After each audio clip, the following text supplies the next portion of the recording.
बिस्मिल्लाह रहमान रहीम, this is Amna और आज का टॉपिक है war of independence. Topic start करने से पहले मैं आपसे छोटी सी बात करूंगी रिगार्डिंग सीएसएस। बहुत से लोग कहते हैं सीएसएस करना बहुत मुश्किल है, इसके लिए 4, 5, 6, 7 दिमाग चाहिए होंगे। ये एक मिसकंसेप्शन है, कंट्रोवर्सीज है।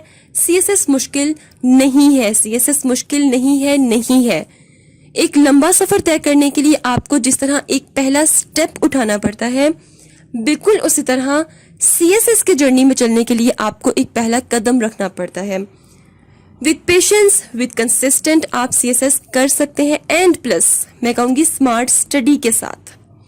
आप स्ट्रेट अवे अपने टॉपिक पे आते हैं। Today's topic is war of independence. Topic understand करने से पहले आप इस सब्जेक्ट को अंडरस्टैंड करें। आज पहला लेक्चर है पाकिस्तान अफेयर्स का।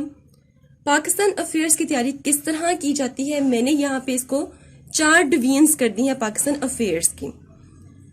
बहुत से स्टूडेंट्स सीएसएस के हर सब्जेक्ट की तैयारी कैसे करते हैं, लेट्स सपोज करंट अफेयर लिया, लेट्स सपोज इस्लामियत ले लिया, रेंडमली कोई भी टॉपिक पिक किया, उसको याद किया, के बाद नेक्स्ट टाइम कोई और टॉपिक स्टार्ट किया, उसकी तैयारी कर दी। आप इस तरह हाई स्कोर नहीं कर सकते। चाहे पाकिस्तान अफेयर्स का टॉपिक हो, चाहे करंट अफेयर्स, चाहे इस्लामियत, कोई भी टॉपिक हो, आपने एक सीक्वेंस से एक सब्जेक्ट को अंडरस्टैंड करना है।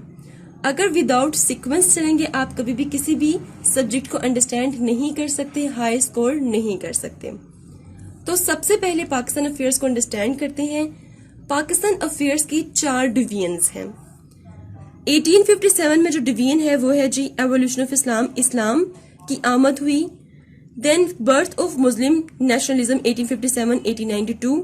देन मुसलमानों की नेशनलिज्म स्टार्ट हुई। मुसलमानों को फील हुआ कि उनको निगलेक्ट किया जा रहा है, तो वो अपने हक के लिए बोलना शुरू हो गए। Then freedom movement 1892-1947। Then freedom movement start हुई। Constitutional and political development 1947 till date. उसके बाद कॉन्स्टिट्यूशनल और पॉलिटिकल डेवलपमेंट की बात करेंगे पाकिस्तान बनने के बाद। ये जो पहले 3 पोर्शंस हैं ये हिस्ट्री के पोर्शंस हैं, मींस प्री पार्टीशन, ये 3 पोर्शंस हैं। देन पार्टीशन के बाद पोस्ट पार्टीशन का जो एरिया है वो है constitution and political development in Pakistan में, जो ही वो डिस्कस करेंगे। मैं आपको हिस्ट्री पढ़ाऊंगी 1857 से स्टार्ट करूंगी। ये चीज मैं छोड़ दूंगी कि किस तरह इस्लाम आया, ये सब कुछ आपके सिलेबस में भी नहीं है, तो इसको मैं डिस्कस नहीं करूंगी। मैं यहां से स्टार्ट करूंगी कि मुसलमानों में नेशनलिज्म किस तरह स्टार्ट हुई, और मैं स्टार्ट लूंगी वॉर ऑफ इंडिपेंडेंस से। लेकिन वॉर ऑफ इंडिपेंडेंस से पहले मैं थोड़ा सा डिस्कस करूंगी फ्रीडम मूवमेंट को भी। क्लियर? देन पाकिस्तान अफेयर्स के सिलेबस के स्फीयर्स बने हुए हैं। फर्स्ट स्फीयर जो है उसमें आपकी हिस्ट्री आ जाएगी, मतलब आप मुस्लिम नेशनलिज्म पढ़ोगे 1857 से 1892 तक। कॉन्स्टिट्यूशनल एंड पॉलिटिकल डेवलपमेंट्स आ जाएंगे, मतलब ये हम पढ़ेंगे पाकिस्तान बनने के बाद जो डेवलपमेंट्स हुई हम वो पढ़ेंगे। मतलब पहले स्फीयर में आपकी हिस्ट्री है, कब पाकिस्तान बनने से पहले, उसके बाद आपके कॉन्स्टिट्यूशन पॉलिटिकल डेवलपमेंट्स है कब पाकिस्तान बनने के बाद। ये एक स्फीयर बन गया। उसके बाद स्फीयर 2 में आपके कुछ ऐसे टॉपिक्स आएंगे जो करंट अफेयर्स के साथ लिंक्ड करेंगे। तो पहला फोकस मेरा किसके साथ होगा, इन 3 पॉइंट्स पे, मींस के हिस्ट्री ऑफ पाकिस्तान। ठीक है, पाकिस्तान की हिस्ट्री पहले अंडरस्टैंड करेंगे, देन आएंगे करंट अफेयर्स के साथ जो टॉपिक्स लिंक करते हैं उनको डिस्कस करेंगे। पाकिस्तान की हिस्ट्री के साथ एक कनेक्शन बिल्ड करने के लिए मुझे फिर से आज आपको एक कैप्टिवेटिंग सी स्टोरी सुनानी पड़ेगी। तो आज मैं बात करूंगी हिंदुस्तान की। हिंदुस्तान में कितने प्रोविंसेस थे, वहां पे कितनी मुस्लिम मेजोरिटी थी। तो सबसे पहले हिंदुस्तान में 6 प्रोविंसेस थे। क्लियर? कौन कौन से? पंजाब, बंगाल, मुंबई, यूपी कहते हैं यूनाइटेड प्रोविंस ऑफ आगरा, और सीपी कहते हैं सेंट्रल प्रोविंस, और मद्रास। तो पंजाब जो आज का पंजाब है और उस टाइम का जो पंजाब था उसमें बहुत फर्क था। और फर्क क्या था कि आज का जो पंजाब है वो बहुत छोटा सा है, लेकिन उस टाइम का पंजाब बहुत बड़ा था, बहुत से एरियाज, बहुत से सिटीज इसमें शामिल थे। तो उस टाइम के जो पंजाब था उसमें 50% मुस्लिम मेजोरिटी थी, और बाकी की जो 50% थी वो नॉन मुस्लिम मेजोरिटी थी वहां पर। बंगाल में 35 to 40% मुस्लिम मेजोरिटी थी, मुंबई में 25% मुस्लिम मेजोरिटी थी, यूपी में 14% एंड सीपी में 10% मुस्लिम मेजोरिटी, मद्रास में 10% मुस्लिम मेजोरिटी थी। You must remember these things. अब अगर कलेक्टिवली देखें तो ये जितने भी 6 प्रोविंसेस हैं इनमें 60 to 65% हिंदू मेजोरिटी थी और मुसलमान कितने थे 20 to 25%, और जो बाकी के 10% थे वो थी दूसरी माइनॉरिटीज। तो अगर देखा जाए तो उस वक्त हिंदुस्तान में सबसे ज्यादा जो पॉपुलेशन थी वो कौन सी थी, हिंदुओं की थी। अब बात करते हैं पॉलिटिकल पार्टीज की। 2 पॉलिटिकल पार्टीज थी हिंदुस्तान में। Congress, it was founded in 28 दिसंबर 1885। आपने ये डेट्स याद रखनी है। ऑल इंडिया मुस्लिम लीग मुसलमानों की पॉलिटिकल पार्टी थी। इट वॉज फाउंडेड इन 30 दिसंबर 1906 और इसके जो फाउंडर थे वो थे नवाब ख्वाजा सलीमुल्लाह। इनकी डेट्स आपने याद रखनी है। आज का टॉपिक है war of independence. War of independence 1857 में हुई थी और आप देखेंगे दोनों पॉलिटिकल पार्टीज उस वक्त नहीं थी, इसलिए इनकी डेट्स लाजमी याद रखें। एक सीक्वेंस से चलें तो आपको याद होगा। अच्छा, थोड़ी सी हम बात करते हैं फ्रीडम मूवमेंट की। फ्रीडम मूवमेंट का जो टाइम ड्यूरेशन है वो है 1857 से लेके और 1947 तक। फ्रीडम मूवमेंट के 2 एस्पेक्ट्स हैं। कौन कौन से एस्पेक्ट्स हैं? पहला, British administration in India, how British use to rule India. क्या पैटर्न था? पैटर्न ये था कि ब्रिटिश जिस तरह इंडिया को रूल कर रहे थे, मुसलमानों को इग्नोर कर रहे थे। हर तरह के सेक्टर में मुसलमानों को इग्नोर किया जा रहा था, चाहे मिलिट्री सेक्टर हो, चाहे एजुकेशन का सेक्टर हो, चाहे कोई कोर्ट्स का सेक्टर हो, कोई भी सेक्टर हो, वहां पे मुसलमानों को इग्नोर किया जा रहा था। मुसलमानों को उनके बेसिक राइट्स नहीं मिल रहे थे। अब एजुकेशन हासिल करना तो हर इंसान का एक बेसिक राइट होता है, तो उनको एजुकेशन भी हासिल करने नहीं दी जा रही थी ताकि वो आगे ना निकले। अब ऐसा क्यों था? क्योंकि मुगल एम्पायर इससे पहले गुजरे थे। मुगल एम्पायर ने हिंदुस्तान पे रूल किया था बहुत लंबे अरसे के लिए। मुगल एम्पायर क्या है, मुगल एम्पायर क्राइसिस क्यों आए, उस पे अलग से वीडियो अपलोड करूंगी।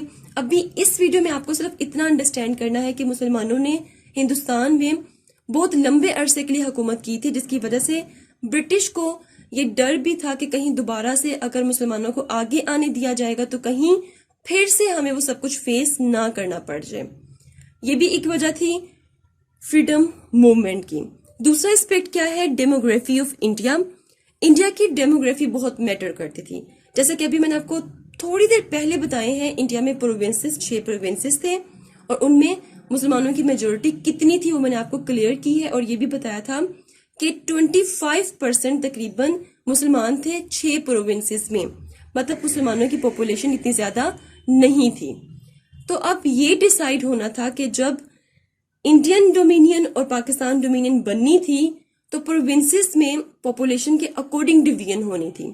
जितनी पॉपुलेशन होनी थी उसके अकॉर्डिंग मुसलमानों के पास वो एरिया जाना था या फिर हिंदुओं के पास वो एरिया जाना था। एक प्रोविंस में जितनी हिंदू की या फिर जितनी मुसलमानों की पॉपुलेशन होगी उसके अकॉर्डिंग पॉलिटिकल आउटलुक आना था। ये दोनों एस्पेक्ट आपने जहन में रखने हैं। ये दोनों एस्पेक्ट तब तक चलने हैं जब तक पाकिस्तान नहीं बनना। ये दोनों एस्पेक्ट आप जहन में रखेंगे तब ही you will understand political development of Muslim India. Now it's time to talk about war of independence. War of independence कब हुई? 1857 में। वॉर ऑफ इंडिपेंडेंस को फर्स्ट वॉर ऑफ इंडिपेंडेंस भी कहते हैं। मुस्लिम्स और non Muslim war of independence को क्या कहते हैं? Great revolt. जबकि ब्रिटिश वॉर ऑफ इंडिपेंडेंस को क्या कहते हैं? Indian mutiny. ब्रिटिश कहते हैं कि ये आपने हुकूमत के खिलाफ एक बगावत की है, वो इसको वॉर ऑफ इंडिपेंडेंस समझते ही नहीं है। तो वॉर ऑफ इंडिपेंडेंस समझने के लिए आपको सबसे पहले बैकग्राउंड समझना पड़ेगा। बैकग्राउंड स्टार्ट होगा ईस्ट इंडिया कंपनी से। ईस्ट इंडिया कंपनी क्या है? ये ब्रिटिश की कंपनी थी। इसके थ्रू ब्रिटिश हिंदुस्तान में आए। उस टाइम मुगलों की हुकूमत थी। ब्रिटिश हिंदुस्तान में क्यों आए? क्योंकि उस टाइम 34 GDP تھا ہندوستان کا, اور برٹش کہتے تھے کہ ہندوستان سونے کی چڑیا ہے. یہاں پہ ان کو فائدہ نظر آیا, وہ یہاں پہ آئے. پھر کیا ہوا کہ مغل امپائرز جو تھے ان کی ایک ڈائنامک لیڈرشپ آہستہ آہستہ آہستہ ختم ہوتی گئی.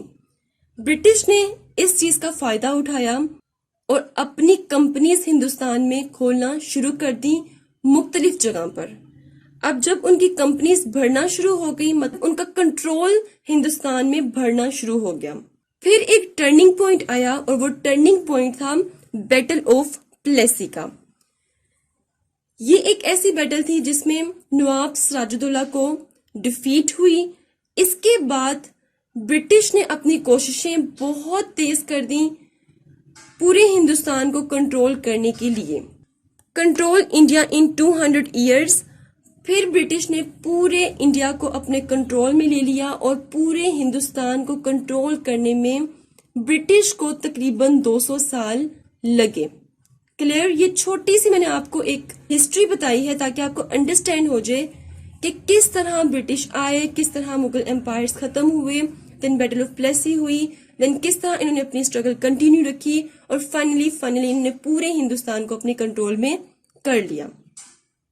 بیٹل آف پلیسی کیا ہے, ایسٹ انڈیا کمپنی کیا ہے, ان ڈیٹیل الگ سے الگ الگ ویڈیو کروں گی, آپ کو سمجھ آ جائے گی. لیکن کچھ ٹاپکس ایسے ہوتے ہیں جہاں پہ آپ کو صرف تھوڑا سا انڈرسٹینڈ کرنا ہوتا ہے, اتنا انڈرسٹینڈ کرنا ہوتا ہے کہ آپ کو وہ ٹاپک سمجھ آ جائے.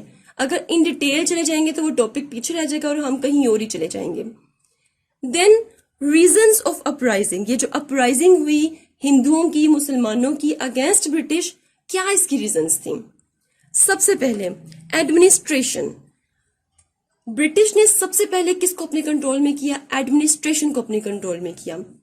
80/20 رول کو فالو کرتے ہوئے جو ٹاپ ایڈمنسٹریشن تھی 20% اسے اپنے پاس رکھا, اور 80% جو لو قسم کی ایڈمنسٹریشن تھی وہ ہندوستان میں سب کو دے دی. اب ہندوستان میں مسلمز بھی ہوں گے اور ہندو بھی ہوں گے, پلس کچھ مائنورٹیز بھی ہوں گے, مطلب وہ ان کو دے دی. اپنے پاس ٹاپ قسم کی ایڈمنسٹریشن رکھ لی جس میں سول سرونٹس یہ سب کچھ آ جائیں گے. مطلب کنٹرولنگ اتھارٹی برٹش کے پاس تھی, اور جو سرونگ اتھارٹی تھی وہ ہندوستان کے دوسرے لوگوں کو دے دی. دین کورٹ سسٹم چینج. جب انہوں نے پورے ہندوستان کو کنٹرول کر لیا تو انہوں نے کورٹ سسٹم چینج کر دیا, لینگویج چینج کر دی کورٹ سسٹم کی, انگلش لینگویج کر دی, پلس جو اسلامک رولز تھے جو کورٹ میں فالو ہوتے تھے, جو مغل امپائرز نے وہاں پر بنائے تھے, ان سب کو چینج کر کے برٹش لوز وہاں پر انٹروڈیوس کروا دیے. اکونومک ایسپیکٹ دیکھتے ہیں. جب برٹش ہندوستان آئے اس ٹائم کتنا جی ڈی پی تھا؟ ہندوستان کا 34% جی ڈی پی تھا. اور ایک بات یاد رکھیں کہ جب برٹش ہندوستان سے گئے تھے اس ٹائم بہت لو جی ڈی پی تھا ہندوستان کا, سب کچھ ہی یہاں سے لے کے اپنے ملک چلے گئے تھے. دین انہوں نے ٹیکس امپوز کیے, ہیوی ٹیکس امپوز کیے. ٹیکس ایک دم سے امپوز کرنے سے کیا ہوا کہ انفلیشن بڑھی اور پاورٹی آ گئی. اب جب لوگ غریب ہوں گے, بہت زیادہ مہنگائی ہوگی, افورڈ نہیں کر سکیں گے, تو ہر حال میں ان کو کس کی ماننی پڑے گی؟ برٹش کی ہی ماننی پڑے گی. Defence control. پورا کا پورا جو ڈیفنس سسٹم تھا, ڈیفنس کا پورا کنٹرول برٹش نے اپنے ہاتھ میں لے لیا تھا. یہاں پہ بھی انہوں نے 80/20 رول کو فالو کیا تھا. اس رول کے حساب سے انہوں نے جو ٹاپ 20 آفیسرز تھے, جو آؤٹ اسٹینڈنگ قسم کے آفیسر جن کے نیچے سارے آفیسر کام کرتے ہیں, وہ سارے ایسٹ انڈیا کمپنی کے آفیسرز تھے. کتنے آفیسر تھے یہ؟ 45,000. دین 80% انڈین آفیسرز تھے, مینس 2,32,000 انڈین آفیسرز تھے. اب یہ جو ٹاپ آفیسرز تھے برٹش کے, ایسٹ انڈیا کمپنی کے, پہلی بات ان کا بیہیویئر بہت غلط ہوتا تھا انڈین آفیسرز کے ساتھ. میں آپ کو یہ بات کلیئر کرتی جاؤں کہ انڈین آفیسرز میں صرف ہندو آفیسر نہیں آئیں گے, اس میں ہندو, مسلمان, سکھ یا ان کے علاوہ کوئی دوسری مائنورٹیز ہیں تو وہ سب ان میں آ جائیں گے. سو پہلا کیا تھا کہ ان کا بیہیویئر بہت ہی غلط تھا. ان کے ساتھ ایک ایگزامپل دیتی ہوں کہ اگر کوئی برٹش آفیسر گزرا ہوتا تھا تو انڈین آفیسرز کو کہا جاتا تھا کہ آپ ان کو سلیوٹ کرو, اور آپ نے تب تک نہیں موو کرنا جب تک یہ گزر نہ جائیں. ٹھیک ہے. اس کے علاوہ ان کو بہت لو ویجز دیے جاتے تھے, مطلب 1 یا 1.5 روپے ان کو دیا جاتا تھا. ڈاکٹرائن آف لیپس کی بات کرتے ہیں. ڈاکٹرائن آف لیپس کیا تھا کہ برٹش نے ایک رول سیٹ کیا تھا کہ ہندوستان میں کوئی بھی رولر ہے, اس کا کوئی بیٹا نہیں ہے, اگر اس کی وراثت کا کوئی وارث نہیں ہے تو اس کی پوری جو ریاست ہے وہ ایسٹ انڈیا کمپنی کے حوالے کر دی جائے گی. ایسٹ انڈیا کمپنی اس کو کنٹرول کر لے گی. یہ برٹش نے ایک رول سیٹ کیا ہوا تھا. ریلیجن. اب برٹش کا ایک کنسرن یہ بھی تھا کہ جو ہندو ہے اور جو مسلمان ہے, اس کے بعد جو دوسری مائنورٹیز ہیں, ان سب کے ریلیجن کو چینج کر کے صرف اور صرف عیسائیت کے ریلیجن کو وہاں پر عام کر دیا جائے. اس مشن کو پورا کرنے کے لیے بہت سے مشنریز برٹش سے آئے ہندوستان میں, اور انہوں نے بہت سے لوگوں کو عیسائی بھی کیا.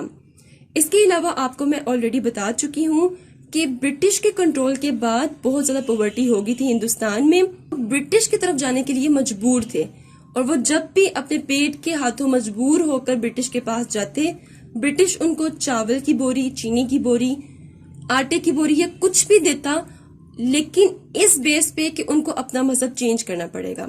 اس کے ساتھ ساتھ جو قیدی تھے برٹش کے قبضے میں, ان کو یہ کہا گیا کہ اگر آپ اپنا ریلیجن چینج کر لیں گے, اگر آپ عیسائی ہو جائیں گے تو ہم آپ کو چھوڑ دیں گے, آپ ہماری طرف سے آزاد ہیں.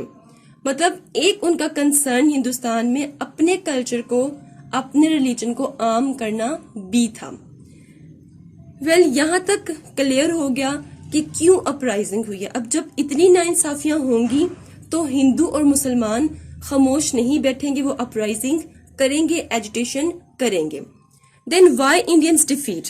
اب یہ میں آپ کو بتاتی جاؤں کہ وار آف انڈیپینڈنس میں جو وکٹری ہوئی وہ ہوئی تھی برٹش کو, اور انڈینس کو ڈیفیٹ ہوئی تھی. انڈینس کو کیوں ڈیفیٹ ہوئی؟ Lack of communication. کمیونیکیشن بہت کم تھا. کس طرح کا کمیونیکیشن؟ جب وار سٹارٹ ہوئی تو سٹارٹ میں یہ لوگ بہت اچھے چل رہے تھے, لیکن with the pace of time different جگہ پہ یہ لڑ رہے تھے تو ان میں کمیونیکیشن نہیں تھا. اس وقت موبائل, ٹیلی فونز یہ سب کچھ نہیں ہوتے تھے, اس لیے ان میں کمیونیکیشن نہیں تھا.